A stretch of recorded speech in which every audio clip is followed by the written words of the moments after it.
Hello दोस्तों, स्वागत है आपका स्टडी फॉर सिविल सर्विस के यूट्यूब प्लेटफॉर्म पर फिर से। और लास्ट लेक्चर में हमने 1857 रिवोल्ट के बारे में कुछ इंपॉर्टेंट पॉइंट्स डिस्कस किए थे जो एग्ज़ाम की तैयारी के लिए काफ़ी इंपॉर्टेंट हैं, जिसे आपको पढ़ते समय कंसिडर करना चाहिए। वो लगभग 5 या 6 पॉइंट्स थे, उसी के आसपास क्वेश्चंस क्रिएट किए जाते हैं 1857 के रिवोल्ट से। मॉडर्न इंडिया में इंडियन नेशनल मूवमेंट वाले पार्ट को पढ़ने से पहले हमें एक चीज और जानकारी इकट्ठी करनी होगी, जिसको हम क्या कहते हैं, रेनेसां, यानी कि पुनर्जागरण। भारत में इस पुनर्जागरण के जो जनक हैं उनको वो माना जाता है राजा राम मोहन रॉय को। ठीक है, तो भारत का जो रेनेसां वाला पीरियड है वो यूरोप की तुलना में काफी लेट शुरू हुआ। यूरोप में जब शुरू हुआ था रेनेसां का पीरियड, तो उसने वहां के लोगों को अंधकार युग से बाहर निकाल लिया था।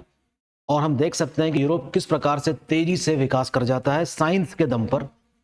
ऐसा मानना है राजा राम मोहन रॉय का भी कि अगर भारत में कुछ कुरीतियों को अगर समाप्त कर दिया जाए या धीरे धीरे समाप्त अगर वो हो जाए, तो भारत भी उसी प्रकार से विकास कर सकता है। ठीक, तो इसका भी भारत के इतिहास में एक महत्वपूर्ण स्थान है कि किस प्रकार से इन महापुरुषों ने, जो उस समय के रहे होंगे 19वीं शताब्दी में, कि सोए हुए जनमानस को इन्होंने जगाने का कार्य किया है। तो ये जो लेक्चर है हमारा समर्पित रहेगा किसको? ऐसे ही लोगों को जिन्होंने उस समय के जनमानस को जगाने का अथक प्रयास किया। तो रेनेसां, जिसको हिंदी में कहा जाता है पुनर्जागरण, जो भारत में अपेक्षाकृत काफी लेट शुरू हुआ। ठीक है, तो जो थॉटफुल इंडियंस थे, जो थिंकर्स थे, उनके मन में ये विचार आया कि भारत में कई प्रकार की ऐसी कुरीतियां मौजूद हैं जो चलती आ रही हैं। अगर इसको समाप्त नहीं किया गया तो हम कह नहीं सकते कि कब तक हम गुलाम रह सकते हैं। तो उस सोए हुए जनमानस को जगाने का जो इन्होंने प्रयास किया है वो काफ़ी उल्लेखनीय है, और उसी चीज़ को हमें थोड़ा सा डिस्कस कर लेना चाहिए। तो पुनर्जागरण की शुरुआत इंडिया में हुई काफ़ी लेट, 19th सेंचुरी मानी जाती है। तो हमें डेट मिलती है 1828 के आसपास की, जब हमको पता चलता है कि ब्रह्म समाज की स्थापना होती है, जो किसने करी? राजा राम मोहन रॉय ने। तो इससे पहले कि हम इन सब चीज़ों के बारे में डिटेल में जाएं, हमें एक ब्रॉड फीचर पता होना चाहिए पुनर्जागरण का इंडिया में किस प्रकार का था। तो मैं आपकी सबसे पहले तो वो लाइन क्लियर कर दूं कि ये किस प्रकार से पुनर्जागरण के कितने मूवमेंट होते हैं। तो एक तो है आपका रिफॉर्म मूवमेंट। ठीक, एक है रिफॉर्म यानी कि सुधारवादी। एक क्या है? सुधारवादी। ठीक है, और एक होता है रिवाइवल यानी कि पुनरुद्धार। ठीक है, तो हमको एक कैटेगरी बनानी पड़ेगी कि कौन सा आंदोलन इसके अंतर्गत आता है और कौन सा आंदोलन इसके अंतर्गत आता है। फॉर एग्जाम्पल, अगर मैं ब्रह्म समाज की बात करूं तो उसको मैं एक रिफॉर्म मूवमेंट मानूंगा। ठीक है, ब्रह्म समाज को क्या माना जाएगा? एक सुधारवादी आंदोलन। वहीं आर्य समाज को, जो 1875 में स्थापित हुआ दयानंद सरस्वती के द्वारा, उसको हम किस कैटेगरी में रखेंगे? पुनरुद्धार यानी कि रिवाइवल कैटेगरी में रखेंगे। तो सबसे पहले तो हमें इसका फर्क समझ लेना जरूरी है कि इन दोनों में फर्क क्या है। ये किस चीज को सुधारना चाहता है? व्याप्त कुरीतियों को, ठीक, और मॉडर्नाइज करने का प्रयास करता है। ये बिलीव करता है किस चीज में? Best of east and west. What is best of east? Best of east, east का मतलब यहां पर इंडिया से है। Best of east is philosophy यानी कि अध्यात्म। What is best of west? Science. ये राजा राम मोहन रॉय का मानना है कि बेस्ट ऑफ वेस्ट क्या है? विज्ञान है, और बेस्ट ऑफ ईस्ट क्या है? अध्यात्म है, अर्थात फिलॉसफी है। वहीं इसमें क्या बिलीफ है दयानंद सरस्वती का? कि वो जो खोए हुए मूल्य हैं, जो समय के साथ साथ पीछे चले गए हैं, उन पर बहुत बड़ा, हम कह सकते हैं कि आघात हुआ है, और उस पर एक ऐसी लेयर चढ़ा दी गई है कुरीतियों की, उसको फिर से क्या करना है? हटाना है, और फिर से उसको मूल रूप में लेकर जाना है। ये है रिवाइवल। यानी कि ग्लोरियस पास्ट, जो वैभवशाली हमारा जो अतीत है उसकी याद दिलाता है। कौन? रिवाइवल मूवमेंट, जो दयानंद सरस्वती का था। ठीक है, तो इस तरीके से हम देखते हैं कि जो इनकी जो शिक्षाएं रही होंगी वो तत्कालीन समाज को जरूर प्रभावित करती होंगी, और भारत के जो लोग रहे होंगे उस समय वो जरूर उस गहरी नींद से जागे होंगे और स्ट्रगल के लिए बिल्कुल तैयार हैं। अब लोग जाग गए हैं, अब जागे हुए लोगों को दिशा दिखानी है। कौन दिखाएगा? लीडर्स दिखाएंगे। कौन से लीडर्स दिखाएंगे? मॉडर्न इंडिया के लीडर्स, जैसे जैसे गांधी जी, सुभाष चंद्र बोस, नेहरू और लाला लाजपत राय, बाल गंगाधर तिलक और शुरुआत के जो कांग्रेस के नेता हैं वे लोग, उन लोगों ने इस जगे हुए भारतीय समाज को राह दिखाई। तो स्टेप बाय स्टेप हिस्ट्री के कॉन्सेप्ट को अगर आप समझें तो चीज़ें काफ़ी हद तक क्लियर होती हैं। तो हम कह सकते हैं कि इंडियन नेशनल मूवमेंट की शुरुआत जो 1885 से मानी जाती है, उससे पहले इन लोगों ने अपनी ऐसी भूमिका निभाई जिससे कम से कम कुछ जनमानस को तो उन्होंने जरूर जगा दिया होगा। और अब वो तैयार हैं स्ट्रगल करने के लिए। किसके साथ? अंग्रेजों के साथ। ठीक है, तो हम देखते हैं, हम इसको पूरा डिटेल में डिस्कस अभी नहीं कर रहे हैं, मैं आपको बताता हूं कि जब आप किताब पढ़ें तो इन सब चीज़ों का ध्यान रखें और एक ही रीडिंग में आपको सारी बात समझ में आ जाएगी। एक ही रीडिंग में। इस लेक्चर को सुनने के बाद इतना मैं जरूर कह सकता हूं कि अगर आप पूरे मन से उस चैप्टर को पढ़ने बैठेंगे ना तो पहली ही बार में आपको सारे कॉन्सेप्ट क्लियर हो जाएंगे। उसके बाद सिर्फ क्या काम रह जाता है? रिवीजन करने का और PYQ देखने का। ठीक, तो पर्पस हमारा क्या है कि किस तरीके से एग्जाम पास किया जाए। तो एक एक करके मैं खाली नाम लिख रहा हूं, अभी पढ़ाएंगे इसको अलग से हम डिटेल में बाद में। जैसे कि ब्रह्म समाज। ब्रह्म समाज की स्थापना 1828 में कलकत्ता में हुई। किसने करी? राजा राम मोहन रॉय ने करी। क्या इससे पहले कोई ऐसी संस्था थी जो इसकी प्रीकर्सर मानी जाती है? बिल्कुल थी, उसका नाम था आत्मीय सभा। वो कब बनी थी? 1815 में। राजा राम मोहन रॉय का कॉन्सेप्ट क्लियर है, ये काफ़ी एक उच्च कोटि के विद्वान भी हैं, कई भाषाओं में निपुण थे और इन्होंने भी कुछ अखबार और कुछ मैगजीन्स निकाली थी जहां से क्वेश्चंस एग्जाम में आते हैं, जैसे कि परसेप्ट्स ऑफ द जीसस, ठीक है, संवाद कौमुदी।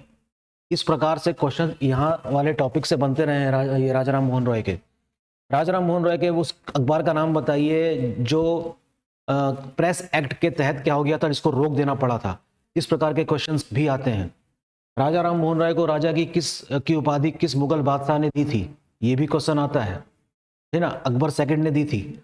इसी प्रकार ये जब इंग्लैंड चले गए थे तो उन दिनों ब्रह्म समाज की गतिविधियों को भारत में कौन से लीडर्स उसको लीड कर रहे थे, यहाँ से भी क्वेश्चन आते हैं।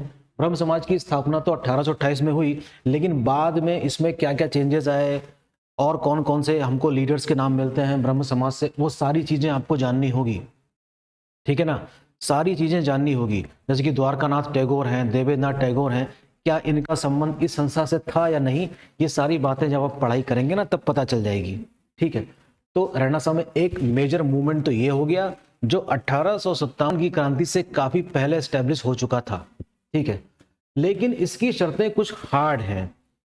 इसने मूर्ति पूजा का विरोध किया है और अध्यात्म की बात करी है, एकेश्वरवाद की बात करी है, मोनोथीस्ट की बात करी है, विज्ञान को अपने जीवन में अप्लाई करने की बात करी है, सती प्रथा का विरोध किया है। 1829 में इनके समकालीन जो गवर्नर जनरल हैं वो हैं विलियम बेंटिक बंगाल के, उन्होंने सती प्रथा पर हमेशा के लिए रोक लगा दी। तो ये सारी चीजें जब हो रही थी तो जरूर जनमानस को एकदम से चेंज लाना इतना आसान नहीं होता, तो धीरे धीरे ही सही। आखिर ब्रह्म समाज के प्रिंसिपल्स को वही लोग अपना सकेंगे जिसको ये बात समझ में आए। ठीक है, तो ये चेंज इतना व्यापक नहीं रहा होगा, ये सिर्फ इंटेलेक्चुअल पीपल तक ही सीमित था, लेकिन जो भी है बात पहुंची, लोग जागरूक हुए। इसके बाद हम देखते हैं कि और भी कई सारी ऐसी कुरीतियां थी, ऐसी इविल प्रैक्टिसेस थी हमारे समाज में जिसको अंग्रेजों ने भी दूर किया। जैसे कि दास प्रथा को समाप्त किया है, भ्रूण हत्या को समाप्त किया है, स्लेवरी सिस्टम को भी हमेशा के लिए क्या कर दिया गया, 1843 में एक्ट बनाकर समाप्त कर दिया गया। ये सारी चीजें हो रही थी समाज में। इसी प्रकार से हमारी जो महिलाएं हैं भारत की, उनकी स्थिति बहुत अच्छी नहीं थी। महिलाओं की स्थिति कभी भी भारत में अच्छी नहीं रही है, तभी तो आज की भी सरकार को कई सारे कार्यक्रम ऐसे चलाने पड़ते हैं जो महिलाओं के इर्द गिर्द घूमते हैं, ठीक है ना, जैसे कि बेटी बचाओ बेटी पढ़ाओ आंदोलन या स्कीम कह सकते हैं इसको। और भी कई सारी ऐसी स्कीम्स हैं जो महिलाओं मतलब वुमेन्स ओरिएंटेड है। यही वजह है, इतिहास में ये सारी चीजें हो चुकी थी शायद इसीलिए। तो ईश्वर चंद्र विद्यासागर का नाम आता है, ईश्वर चंद्र विद्यासागर का नाम आता है। इन्होंने पुनर्विवाह को एक कानून बना के स्थापित करवाया 1856 में, तो इनका भी एक बहुत इंपॉर्टेंट रोल है। इसी प्रकार आर्य समाज 1875 का, इसकी स्थापना दयानंद सरस्वती ने करी और कहा कि गो बैक टू वेदास, वेदों की ओर लौटो, क्योंकि जो वेद रूपी गंगा जिसकी स्थापना 1500 ईसा पूर्व में हुई थी, 1875 आते आते बहुत प्रदूषित हो चुकी है। क्यों? क्योंकि उसमें अननेसेसरी प्रैक्टिसेस जुड़ गई हैं, पुरोहितवाद उसमें जुड़ चुका है, जिसको उन्होंने एक पॉल्यूशन माना है और वापस लौटाना चाहा समाज को। कहाँ पर? वेदों की ओर लौटने की बात कही है कि गंगोत्री जहां पर गंगा शुद्धतम रूप में है वहां पर हमें लौटना होगा, वेदों की ओर लौटो। पाखंड क्या नाम है, इन्होंने गौ रक्षा आंदोलन भी चलाया, पाखंड खंडनी नाम की एक पताका भी लहराई, ठीक है। हम कह सकते हैं कि इनकी जो शिक्षाएं रही होंगी, उन्होंने भारतीय जनमानस को जगाया। और कुछ इतिहासकार दयानंद सरस्वती को फादर ऑफ इंडियन अनरेस्ट तक मानते हैं कि इन्हीं की वजह से इतनी हलचल मची हुई है भारत में। बहुत इंपॉर्टेंट टॉपिक है, पढ़ना होगा। दयानंद सरस्वती के कई सारे अनुयायी रहे होंगे, जिसमें लाला लाजपत राय भी हैं, मुंशी श्रद्धानंद भी हैं। और इन सब लोगों ने अपने तरीके से आर्य समाज के जो टीचिंग्स थी उसको आगे बढ़ाया, अंग्रेजी माध्यम में भी और हिंदी माध्यम में भी। तो आपने नाम सुना होगा DAV स्कूल का, नाम सुना है ना DAV स्कूल का। देखिए जो DAV स्कूल है उसका फुल फॉर्म देख लीजिए, भारत के कई सारे हिस्सों में आपको ये नजर आएगा। DAV स्कूल का मतलब यह है दयानंद एंग्लो वैदिक कॉलेज, अर्थात ऐसा कॉलेज जहां पर वेदों की शिक्षा दी जाएगी लेकिन अंग्रेजी भाषा में, इंग्लिश मीडियम में, ठीक है। और वहीं गुरुकुल कांगड़ी जो है वहां पर किस तरह की भाषा, किस तरह की वो करी जाएगी, हिंदी में करी जाएगी। तो हम कह सकते हैं लाला लाजपत राय ने इसका समर्थन किया, ठीक है, लाला हंसराज ने भी इसका समर्थन किया, ठीक है। तो दयानंद सरस्वती की शिक्षाएं जहां तक पहुंची होंगी, लोग जागरूक हुए होंगे। इसके बाद हम देख सकते हैं दक्षिण भारत में भी कई प्रकार से आंदोलन चल रहे हैं लोगों को जगाने वाले, वेद समाज, प्रार्थना समाज, ऐसे कई सारे आपको डेवलपमेंट्स समाज में आपको दिखाई देंगे उन दिनों। इसी प्रकार सबसे बड़े, सबसे विख्यात स्वामी विवेकानंद, इन्होंने तो रिलीजियस कॉन्फ्रेंस में हिस्सा लिया 1893 में अमेरिका के शिकागो में, और वहां पर भारतीय धर्म, भारतीय अध्यात्म की चर्चा कर डाली और लोगों को चकित करके रख दिया वहां पे कि ये इतना गूढ़ धर्म है हिंदू धर्म सनातन। तो इनके बारे में भी बहुत कुछ डिटेल में पढ़ना होगा। इन्होंने भी कई सारी कुरीतियों पर प्रहार किया है। इन्होंने ये बताने का सवाल, मतलब ये बताने का प्रयास किया है कि जो भारतीय जनमानस है वो कूप मंडूक बन के रह गया है, इसका संपर्क शेष दुनिया से कटा है, इस पर इनका एम्फेसिस था, ठीक है। इन्होंने किस चीज की स्थापना करी 1897 में? रामकृष्ण मिशन।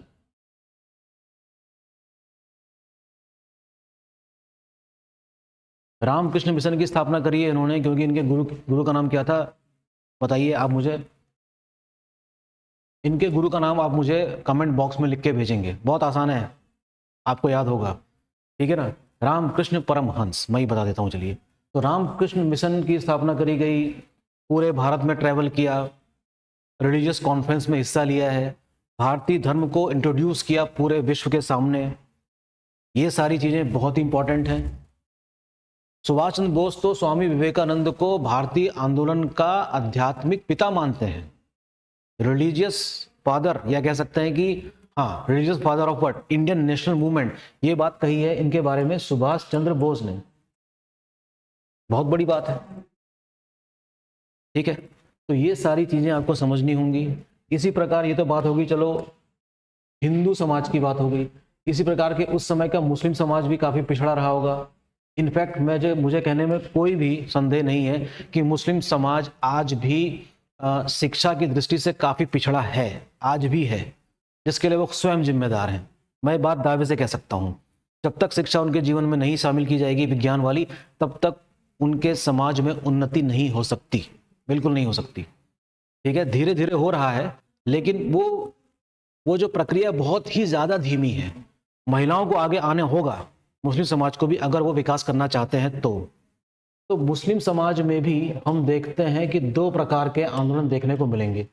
यहां भी रिफॉर्म मूवमेंट आपको दिखाई देगा और यहां भी आपको रिवाइवल मूवमेंट दिखाई देगा। रिफॉर्म मूवमेंट में हम मान सकते हैं अलीगढ़ मूवमेंट, सर सईद अहमद खान वाला, और यहाँ पर हम मान सकते हैं अहमदिया आंदोलन। ठीक है, तो यहाँ भी अपने तरीके से क्या करा जा रहा है, प्रयास किया जा रहा है समाज को जगाने का। कुछ जड़ बुद्धि हैं और कुछ विकास करना चाहते हैं, यहाँ भी आपको देखने को मिलेगा। ये सारी बातें आपको पढ़नी पड़ेगी। अब सवाल ये है, पढ़ेंगे कहाँ से? क्या इसके लिए कोई टेक्स्ट बुक अवेलेबल है? तो मैं एक टेक्स्ट बुक का नाम आपको बताता हूँ और उसी को पढ़िएगा इस वाले चैप्टर को समझने के लिए।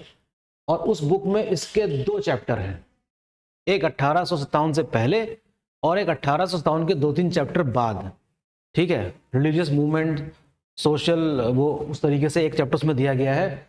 बुक का नाम है बिपिन चंद्र। बिपिन चंद्र आज भी उतने ही प्रासंगिक हैं जितने कि पहले थे। आज भी यूपीएससी काफी हद तक बिपिन चंद्र की लिखी हुई बातों से इनकार नहीं कर सकती। इस किताब में इस चैप्टर को जरा आप ढंग से पढ़ेंगे तो आपका एक आधार तैयार होगा, और यकीन मानिए बहुत ही अच्छा कॉन्सेप्ट क्लियर होगा रेनेसां का, राजा राम मोहन रॉय का भी, स्वामी विवेकानंद के बारे में भी, दयानंद सरस्वती के बारे में भी, और हाँ कई सारे विदेशी भी हैं जो भारतीय धर्म से काफी प्रभावित हैं, भारतीय संस्कृति उनको बेहद पसंद है। उनमें से एक का नाम है एनी बेसेंट।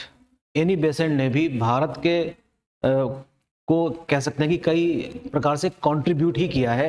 जैसे कि थियोसॉफिकल सोसाइटी का नाम आपने सुना होगा, थियोसॉफिकल सोसाइटी, इससे भी एग्जाम में कई बार क्वेश्चन आए हैं। कब स्थापना हुई थी, किसने करी थी, भारत में इसका मुख्यालय कहाँ है, भारत में इसका प्रचार प्रसार की जिम्मेदारी किसको सौंपी गई थी, वगैरह वगैरह। ये भी काफ़ी इंपॉर्टेंट है। यूनिवर्सल ब्रदरहुड में बिलीव करता है, भारतीय अध्यात्म में बिलीव करता है, हिंदुइज्म में बिलीव करता है, बुद्धिज्म में करता है, ज़ोरोएस्ट्रियन में बिलीव करता है। तो इसकी भी टीचिंग का अपना महत्व है। 1875 में इसकी स्थापना हुई थी और इससे संबंधित जो भी इंफॉर्मेशन कलेक्ट की जा सकती है करिए। ये सारी बातें आपको बिपिन चंद्र वाली किताब में मिल जाएगी। स्पेक्ट्रम नाम की बुक भी है, थोड़ी मोटी है, पढ़ सकते हैं, लेकिन बिपिन चंद्र एक इतिहासकार है, मॉडर्न हिस्टोरियन है, इसलिए पहले मैं चाहूँगा कि आप उनकी किताब पढ़िए, बिपिन चंद्र वाली। ठीक है, तो ये रहे कुछ इम्पॉर्टेंट किरदार जो हम कह सकते हैं कि इन्होंने भारतीय जनमानस को जागरूक किया। और 1885 आते आते हम जरूर मान सकते हैं कि भारत अब एक आंदोलन के लिए तैयार है। भले ही शुरुआत में इसकी रफ्तार धीमी रही हो, शुरुआत के 20 साल 1885 से 1905 के बीच में, लेकिन उसके बाद हम देखते हैं कि आंदोलन में काफ़ी तेजी आती है, लोग जागरूक होते हैं, नेता नए प्रयोग करते हैं। बाल गंगाधर तिलक का नाम पढ़ेंगे यहाँ पर। और फिर 1919 के बाद तो इंडियन नेशनल मूवमेंट अपने अंतिम चरण में है।